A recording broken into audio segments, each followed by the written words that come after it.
This adventure contains gore, violence, and strong language, so can upset viewers and listeners.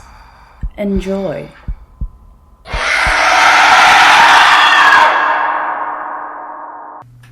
So it's one very fateful evening. You find yourselves underneath a hailstorm. Luckily, you've brought your umbrellas with you, although the constant sound of that the hail makes against your... Wait, stop. Against your That sounded like umbrellas. someone being teabagged in the face. Well, apparently your umbrellas are made of flesh, so that's what it sounds. But the two of you make it to hold on a second. The two of you make it to a little cabin off the side of the Minnesotan rural area. You know, the place with all the people who don't like the city live, where the people who don't like the city live, and you find yourselves at the shack of a very old friend. Oh my god, when you type black guy in Google Images, it puts the most fucking racist pictures I've ever seen in my life. I can't find a normal black guy to save my life. Oh shit, anyway, yeah. I'll be very quickly. I just need to go grab something yeah. downstairs. Good, because I need to find a black Good luck guy. finding that black guy. Yeah.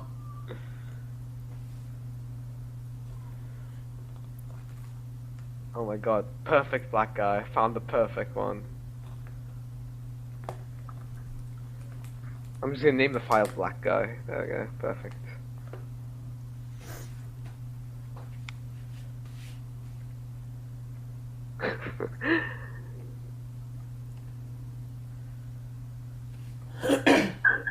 Oh god. What? That cough caught me off guard. Sorry. Oh, what the hell? What? Hold on. Let's ignore that real quick. I'll put that away. We'll get to that later.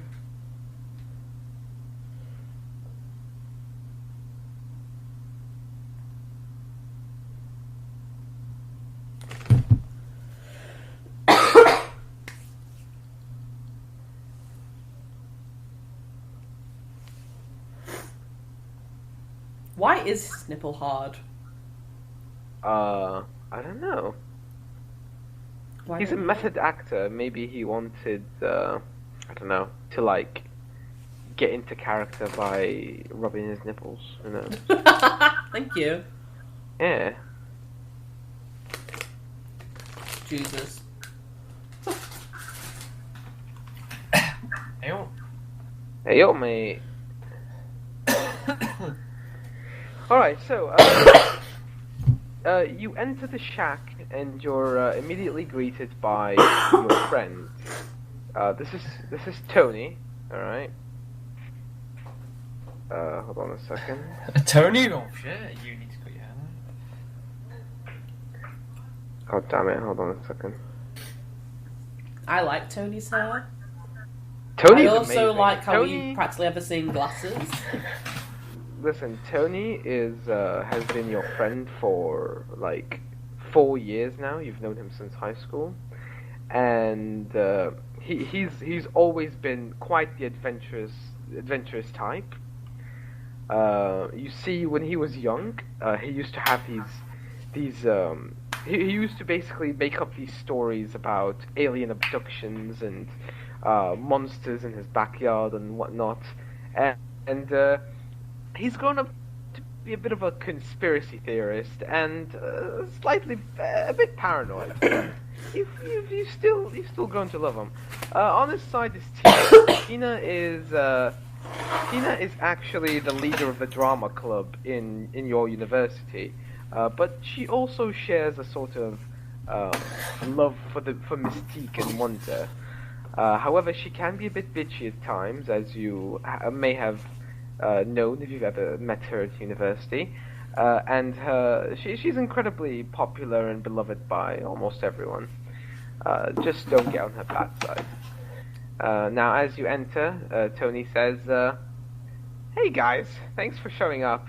I've got some Doritos in the fridge." And Tina's like, "Why would you keep Doritos in the fridge?" And he says, "I'm afraid that they'll get spoiled. I don't know.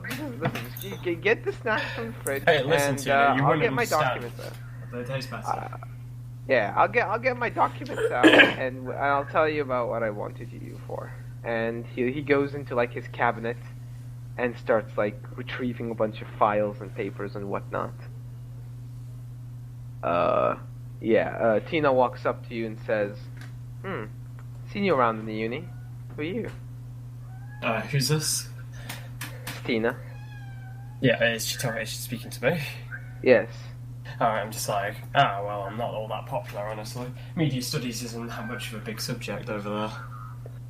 Oh, I've got a friend Pleasure to in meet media you. My name's studies. Michael Harris.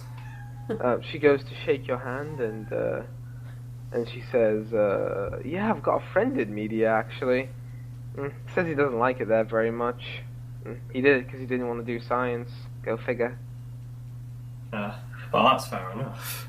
It reminds me of a guy I know.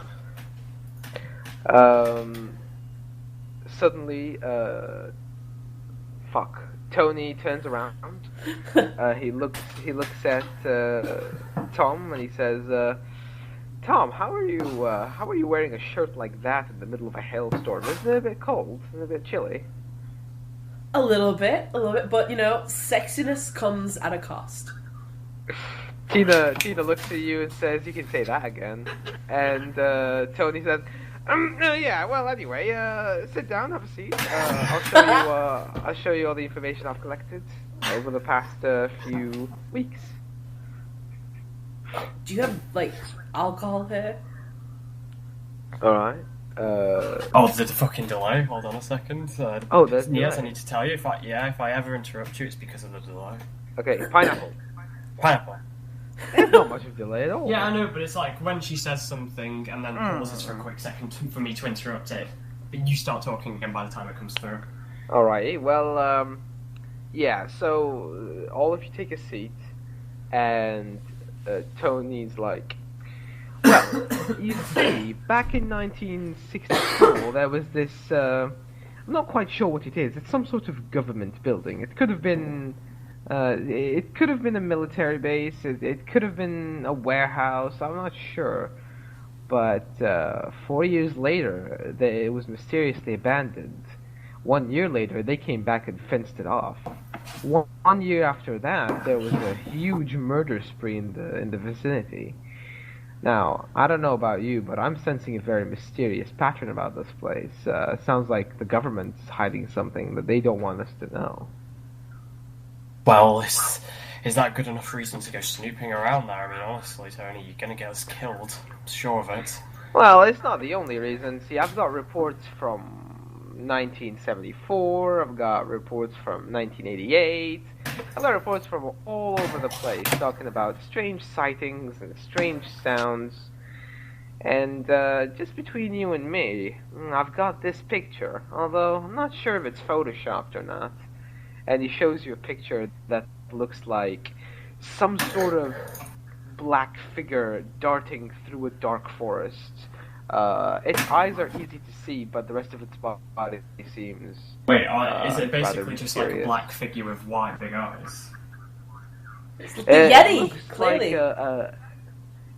It looks like a furry or hairy creature. The Yeti. That looks to be about like five. No, it looks about like 5 feet tall. It's holding a very it's kind of hard to see what sort of stance it's holding or anything exactly about its shape, but it's clearly a figure in the forest. What the hell is a gorilla doing in the forest? He says, "Well, that's what I thought at first, but this is what it did to one of its victims." And he shows you, before he shows the picture, he's like, warning, it'd be a bit disturbing. And he shows you a picture of what is basically, like a body that's been torn apart by claw marks and shreds and like wolf-like bite marks. He says, no gorilla I've ever seen can do that. This is clearly Fursuit's gone wild. We've solved it. Moving on. Oh, I doubt that's it. This is a murder case. You need to take it a bit more seriously. Tina giggles at Tom's joke, and she says, well, listen, whatever you guys decide to do, the reason I'm doing this is because Tony here is the president of the. She says Tony here is the president of the student council in the university, and I need some good endorsements for my club. So, whatever it is we need to do, let's just get it done, and let's get it done quick because I want to be back on track as soon as possible. Tony responds, "Yeah, right. Well, that's perfectly agreeable. So what do you guys think? Fancy a bit of snooping around?" Well, I guess. I've not really got anything better to do, but I don't like the look of it, Tony. I'll do it if you buy a couple rounds afterwards. Oh, of course I will, of course. Just like the good old days. Perfect. Alright. So, the two of you sort of make agreements, and Tony sort of grabs Michael, takes him off to the side, takes him to his room, and he says, Michael, now, this might actually be dangerous if whatever that thing is real. So, listen, I want you to be extra careful. Yeah. I don't worry about it. I doubt it is real, but if it is, we just need to keep down, low, and quiet. I'm pretty sure we're good at that. He says, listen now, if that thing attacks Tom, I have no doubt Tom can rip its cock off, but listen, if it goes after you, you're gonna need to protect yourself. He sort of grabs your hand and places a gun in the palm of your hand, and he says, this'll keep you safe, hopefully. Remember, only use it when absolutely necessary. Yeah, Tony, when did you get a gun? He says, listen, our country's broken, it's very easy to get a gun. Don't ask questions. Right. How much ammo has this got again? Again, I didn't hear you. I'm just gonna say, how much ammo does this damn thing have again? He says, there's 13 rounds in the clip, and you've only got one clip, so make every shot count, and remember, don't use it unless absolutely necessary. And please, for the love of God, don't panic fire. I don't want you shooting your best friend by accident. Of course, I wouldn't dare do that. Right, good. And I know it's gonna sound stupid, but can we bring like a knife? He says, don't worry, I'll bring a lot of good things when we go off camping to find this thing. He leans over and whispers, between you and me, try not to shoot Tina, alright? She's a hot piece of ass, wouldn't want it to go to waste. And you think you have a chance with that, Tony? He says, what? You don't think this good old handsome muscular physique can get a lady like Tina? Hey, I'm pretty sure you can do it. Good luck with that. Don't expect me to be a wingman. He says, alright, well, you go home and get some rest tomorrow, or actually, you know what, tonight, I'll come over with my car and pick you guys up. Right, sure. You might want to take this gun back if I'm going back home. I don't really exactly have a gun license. Right, well, sure, I'll give it to you back when we start camping. Alright then, well, I'll see you tonight then, Tony. Alright, the morning passes, unless Tom wants to do anything before we skip. No. Stand that hot piece. Okay. The night passes, or the morning passes, whoops, and the night comes along, and Tony rolls up. Oh, beforehand, can I grab some things? Yeah. My house. Alright, this is... Oh, you want to grab your house? We're gonna prep a bag because, shit, we're going out camping. Mm-hmm. Gonna get a tent, some bedrolls, a lantern. Don't worry, I'm a camper. I know all this shit. Okay. Gonna grab me a knife, of course. Roll your mind. Give me 5d6 greater than 4. Usually it's greater than 5, but because you have intuition, I'll give it to you. I'll give you a greater than 4. You pack the best of reserves. You get a light sauce, a fire sauce. You get some food, some beef jerky. Some warm clothing.